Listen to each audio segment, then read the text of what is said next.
नमस्कार दोस्तों, मैं सुरेंद्र सिंह रावत और मैं अपने YouTube channel target with Surendra पर आपका हार्दिक स्वागत और हार्दिक अभिनंदन करता हूं। दोस्तों, वीडियो को बिल्कुल भी स्किप मत करना। आज बहुत ही अच्छी चीज़ आपको मैं बताने वाला हूं और बहुत ही प्यारा टॉपिक है।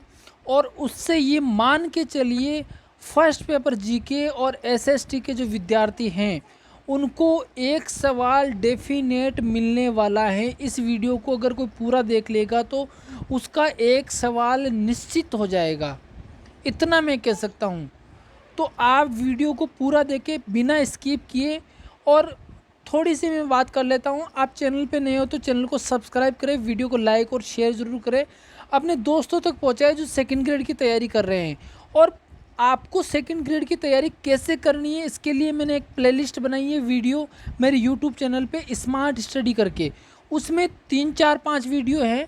उन वीडियोस को देखिए, आपको समझ में आ जाएगा ऑटोमेटिकली मुझे तैयारी कैसे करनी है, सेकंड ग्रेड में हमें स्मार्ट तरीके से तैयारी कैसे करनी है। और वही तरीका आप अपनाओगे तो सेकंड ग्रेड में सफल होने के आपके चांसेस उतने ही ज़्यादा बन जाएंगे। उसमें मेरे जो फर्स्ट बार में सेलेक्ट हुआ और सेकंड बार सेलेक्ट हुआ वो सारे मैंने जो अप्लाई किए थे अपने ऊपर, है ना, वो सारी चीज़ें मैंने बताई कि मैंने कैसे क्रैक किया है ना। तो उन वीडियोस को ज़रूर देखें। प्लेलिस्ट खोले आप, यूट्यूब चैनल खोल के प्लेलिस्ट खोले, स्मार्ट स्टडी करके उसमें प्लेलिस्ट है। और यहाँ पर एक और बात मैं बोलना चाहूँगा, उसके बाद मैं टॉपिक शुरू करूँगा जल्दी से। आरपीएससी सेकंड ग्रेड एग्ज़ाम के फर्स्ट पेपर जीके और सेकंड पेपर एसएसटी बहुत ही अच्छे नोट्स हैं, काफ़ी अच्छे नोट्स हैं। अभी मैं पढ़ाऊँगा, आप देख भी लेना कैसे नोट्स हैं, है ना। तो आप मंगवा सकते हैं चाहे तो, कॉन्टेक्ट नंबर मैंने दे रखा है। और मेरा यूट्यूब चैनल आप देख ही सकते हो, देख ही रहे हो। मैं आरपीएससी सेकंड ग्रेड में 2 बार चयनित सुरेंद्र सिंह रावत वरिष्ठ अध्यापक, है ना। तो यहाँ पर हम बिना देर किए शुरू करते हैं अपना मेन टॉपिक। जो आज इस टॉपिक को पूरा देखेगा, मान के चलिए एसएसटी के विद्यार्थियों के लिए तो 2 सवाल और जीके वालों के लिए 1 सवाल फिक्स है, ठीक है ना। तो हम यहाँ शुरू कर रहे हैं वैश्विक पवन तंत्र, है ना। और उस पवन तंत्र में देखिए, जैसा कि आप जानते हैं, दाब प्रवणता के कारण वायु उच्च वायुदाब से निम्न वायुदाब की ओर प्रवाहित होती है, जिसे हम पवन कहते हैं। पवनों को हम मुख्य रूप से 3 भागों में विभाजित कर सकते हैं। यानी कुल मिला के वायुदाब जब कम होता है और जहाँ पर वायुदाब उच्च होता है तो उच्च वायुदाब से निम्न वायुदाब की ओर जो हवा चलती है, वायु चलती है, उसको हम क्या बोलते हैं? पवन। अब पवनों को हमने 3 भागों में डिवाइड किया, स्थायी पवने, मौसमी पवने और स्थानीय पवने। समझिएगा, बहुत सरल टॉपिक है, बहुत सारे इसको कठिन मानेंगे। और मैं कह रहा हूँ एक सवाल फाइनल है यहाँ से, लेकिन आप वीडियो को कंप्लीट देखें तो ही आपको पूरा समझ में आएगा। सबसे पहले हम बात कर लेते हैं स्थायी पवनों की, है ना। स्थायी पवने, है ना। तो देखिए, देखो ध्यान रखना, पहले स्थायी पवने पढ़ेंगे हम, फिर मौसमी पढ़ेंगे और फिर स्थानीय पढ़ेंगे। इनमें से कोई सी भी आपके एग्ज़ाम में पूछी जा सकती है। स्थायी पवनों को पहले बात तो क्या कहते हैं, आपसे एग्जामिनर पूछ सकता है, सनातनी पवन या ग्रही पवन या प्रचलित पवन है। यानी स्थायी पवनें जो साल भर चलती हैं और फिक्स होती है, उनको हम स्थायी या सनातनी या ग्रही या प्रचलित पवनें, इतने नामों से इनको जाना जाता है। स्थायी इसलिए कि ये स्थायी रूप से चलती है, सनातनी मतलब सदियों से चली आ रही है ना। ग्रही पवनीय यानी जो पृथ्वी एक ग्रह है वो ग्रही पवनीय इसलिए। और प्रचलित पवनें जो हमेशा चलती है ना। जिस दिशा में हवाएं प्राय उच्च दाब से निम्न दाब की ओर वर्ष भर चला करती है, उन्हें प्रचलित पवनें, स्थायी पवनें, निश्चित पवनें, ग्रही पवनें, परमानेंट पवनें आदि नामों से जाना जाता है। तो ये इतने सारे नाम हैं। अभी समझ में आ जाएगा बिल्कुल आपको कैसे पवनें याद करनी है, कैसे इसका सवाल आता है ना। तो यहाँ पर आप जरूर याद रखें कि इसके अलग अलग एक ही पवन है, स्थायी पवन है, और उसके इतने सारे नाम हैं। अब स्थायी पवनों में कौन कौन सी पवन आती है? एक तो व्यापारिक पवन आती है, एक पछुआ पवन आती है और एक ध्रुवीय पवन आती है। एक कंसेप्ट आपके बिल्कुल क्लियर होना चाहिए कि पवनें हमेशा उच्च दाब यानी हवा का जो दाब, यानी हवा कुल मिला के सिंपल भाषा में ये समझ लो कि ज़्यादा हवा जहाँ है वहाँ से जहाँ हवा कम है वहाँ चलेगी, है ना। जैसे मान लीजिए कि आप जहाँ खड़े हैं वहाँ पर हवा ज़्यादा है और आपसे 100 मीटर की दूरी पर हवा कम है, सिंपल भाषा में। तो जहाँ से आप खड़े हैं वहाँ से जहाँ कम है वहाँ की ओर हवा चलेगी। तो इसी तरह ये पवनें चलती है ना।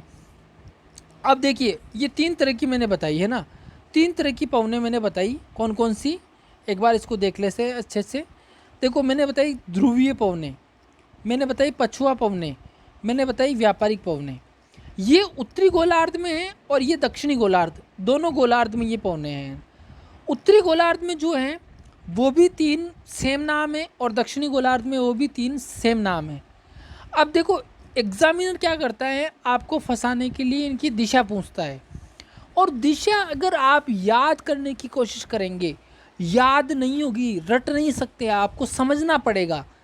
इन पवनों को समझने का आपको एक ही है कि ये जो डायग्राम है ये आपके दिमाग में फीड हो जाने चाहिए। चित्र जो है, ये तीर के जो निशान है, ये आपके दिमाग में फीड हो जाने। देखो व्यापारिक पवनें दक्षिणी गोलार्ध में, देखो उत्तरी गोलार्ध में ऐसे आ रही है और दक्षिणी गोलार्ध में ऐसे आ रही है, तो आपके दिमाग में फीड हो जानी चाहिए। उत्तरी गोलार्ध में मतलब ऐसे आ रही है ना, और दक्षिणी गोलार्ध में ऐसे आ रही है। ये व्यापारिक पवनों का। पछुआ पवनों का ऐसे ही फीड हो जाना चाहिए कि उत्तरी गोलार्ध में तो यूँ जा रही है और दक्षिणी गोलार्ध में यूँ जा रही है।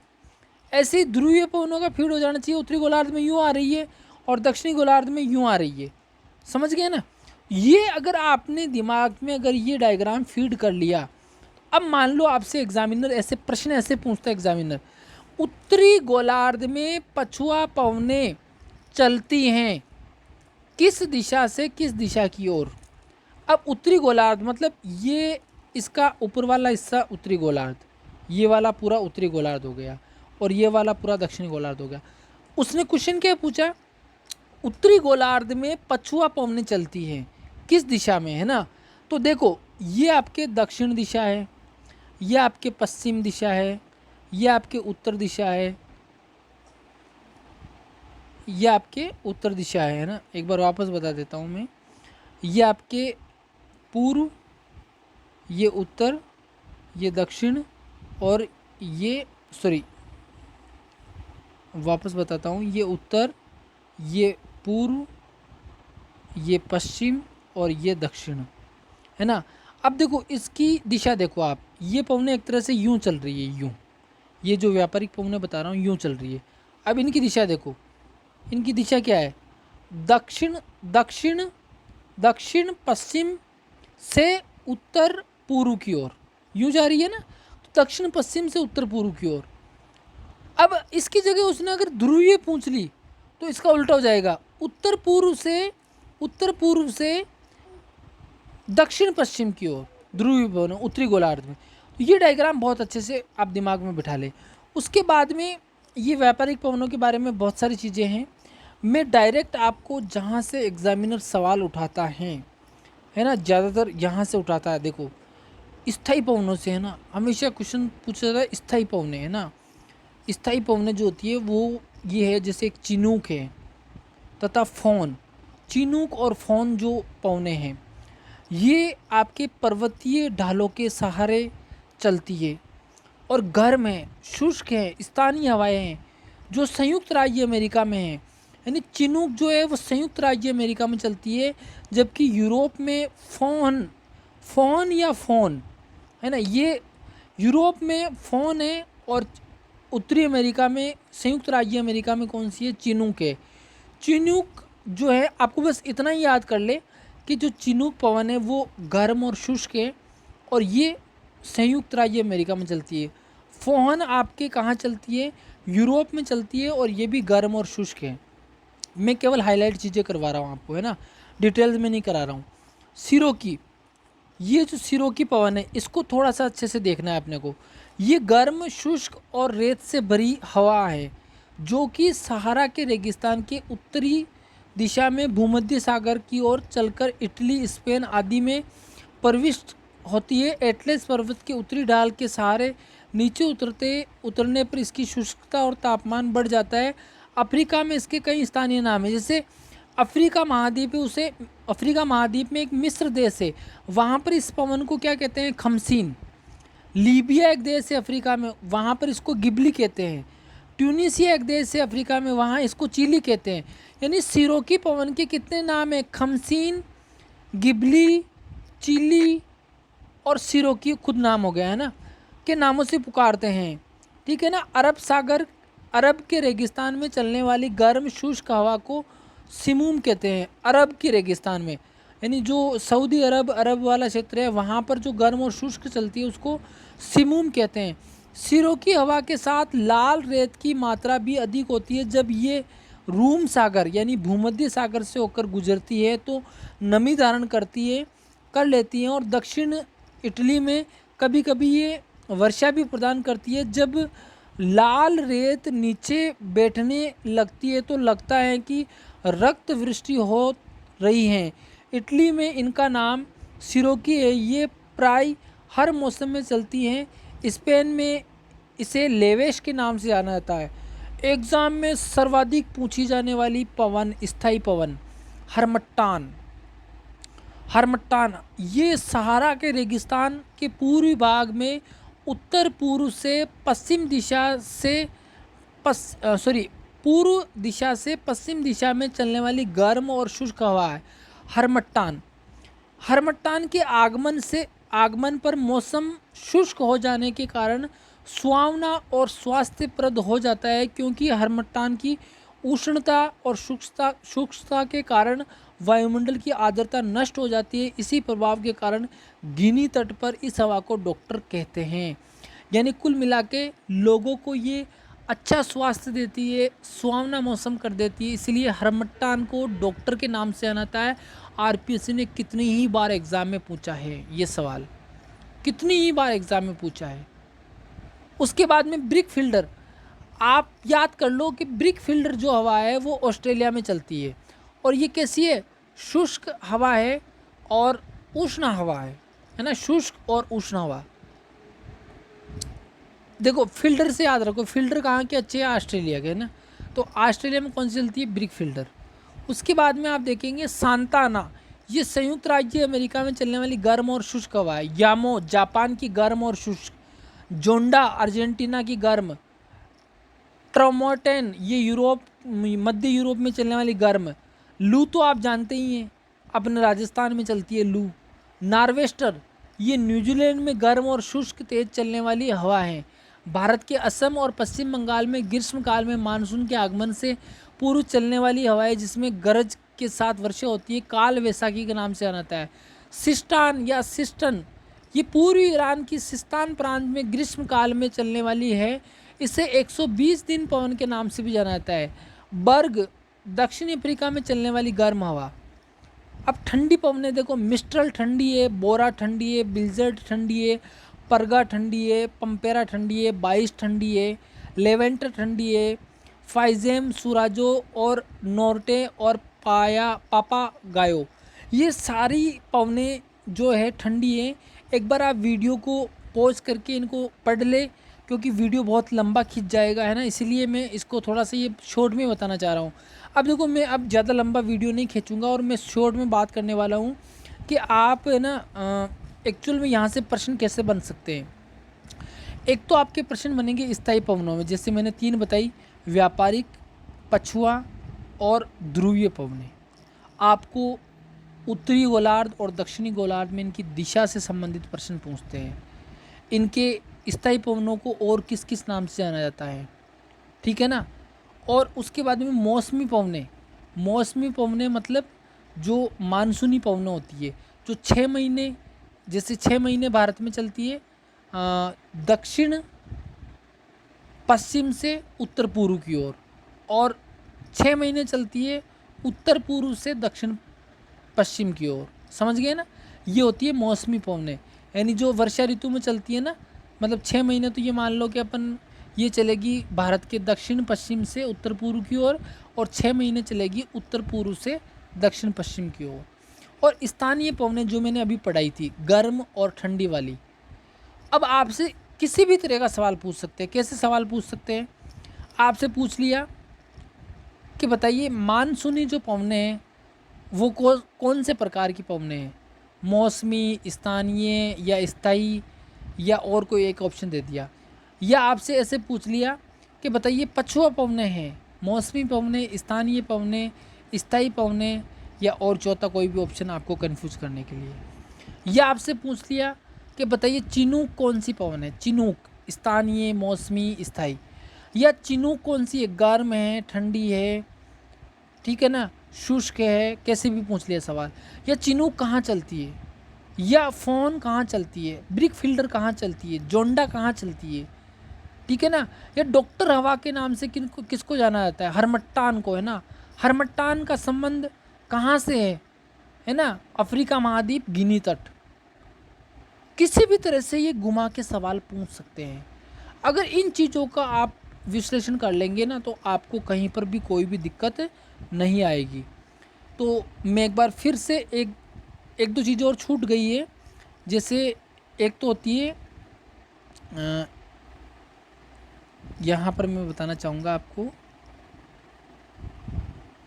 देखो यहाँ पर है,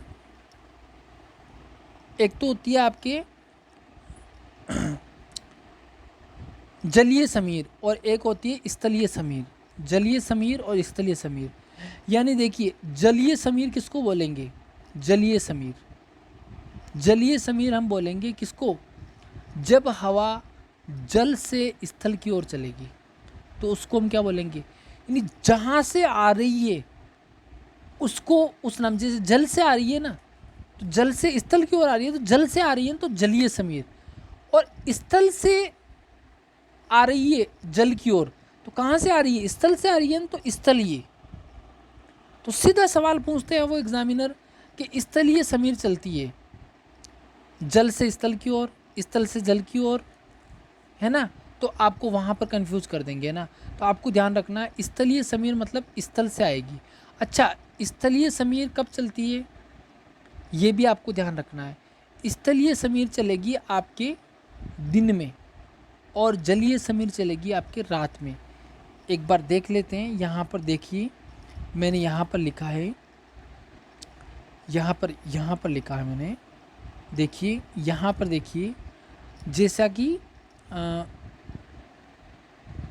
उच्च दाब, न्यून वायुदाब, यहाँ पर मैंने कहाँ पर लिखा है, शीघ्र गर्म हो जाता है स्थल दिन में। जलीय समीर कब चलती है, दिन में, और स्थलीय समीर कब चलती है, रात में। मैंने थोड़ा उल्टा बोल दिया था, स्थलीय समीर तो चलती है रात में, है ना, और जलीय समीर चलती है दिन में। ये आपको ध्यान रखना है। इसके अलावा एक घाटी और पर्वत समीर है ना, घाटी और पर्वत समीर, यानी देखो अगर घाटी से पर्वत की ओर जा रही है तो वो क्या है, घाटी समीर। और अगर पर्वत से घाटी की ओर आ रही है तो वो क्या है, पर्वत समीर। यानी जहाँ से आती है वो उस नाम से जानी जाती है। पर्वत समीर रात में चलती है और घाटी समीर कहाँ पर चलती है, दिन में। देखो घाटी समीर मतलब घाटी चढ़ते हैं ना अपन, तो घाटी चढ़ रहे हैं ना, तो उसको घाटी समीर बोलेंगे। और यहाँ पर देखो उतर रही है वापस, ये पर्वत क्या ऊंचा होता है ना, तो ऊंचे से जब नीचे की ओर आएगी तो वो पर्वत समीर यानी घाटी की तरफ चलेगी, यानी पर्वत से घाटी की तरफ, और घाटी से पर्वत की तरफ। तो घाटी से पर्वत की तरफ जाएगी तो उसको कहाँ से आ रही है, घाटी से आ रही है, यानी जहाँ से आती है उसको उस नाम से जानते हैं। घाटी से आ रही है तो घाटी समीर, पर्वत से आ रही है तो पर्वत समीर, और घाटी समीर दिन में, पर्वत समीर रात में। ये इतना सा, अगर इस तरह से आपने थोड़ा सा स्मार्ट वर्क कर लिया तो आपका एक क्वेश्चन कहीं नहीं जाएगा, मैं श्योरली कह सकता हूँ। फिर एक बार मैं कहूँगा, जिस किसी को भी नोट्स वगैरह की आवश्यकता है वो नोट्स ले सकते हैं और मुझे संपर्क कर सकते हैं। और आपने वीडियो पूरा देखा, सपोर्ट किया, इसके लिए बहुत बहुत धन्यवाद। इसी के साथ आज का वीडियो आज समाप्त करते हैं। फिर एक बार मैं वापस मेरे फ्रंट पेज पे ले चलूँगा आपको, और यहाँ पर आप देख सकते हैं, है ना, जो एसएसटी विषय हैं, और एसएसटी विषय के बहुत ही शानदार, सटीक और टू दी पॉइंट, और फर्स्ट पेपर जीके के बहुत ही टू दी पॉइंट और सटीक जो मैटर है अवेलेबल है। आप मुझे इस कॉन्टैक्ट नंबर पे संपर्क कर सकते हैं, नोट्स लेने के लिए आपको प्रोसेस बता दिया जाएगा। धन्यवाद।